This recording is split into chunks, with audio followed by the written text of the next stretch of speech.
go. That's what a beam wrench does. Gives you a little leverage, extra leverage to roll or stand up a beam or column or tubing.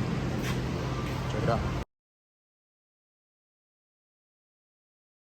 All right, so we're talking about the beam wrench. We've got a 12x4 tube, about 12 feet left of it, and we've got Darian's going to be demonstrating it. It's his first chance, so hopefully he doesn't break it or break himself with it. Available at Austin Steel Company. With it.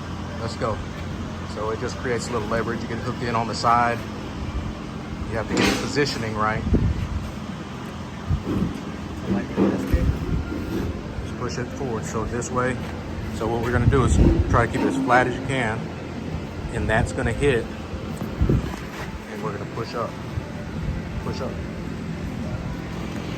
Push up. Keep pushing. There you go. There you go.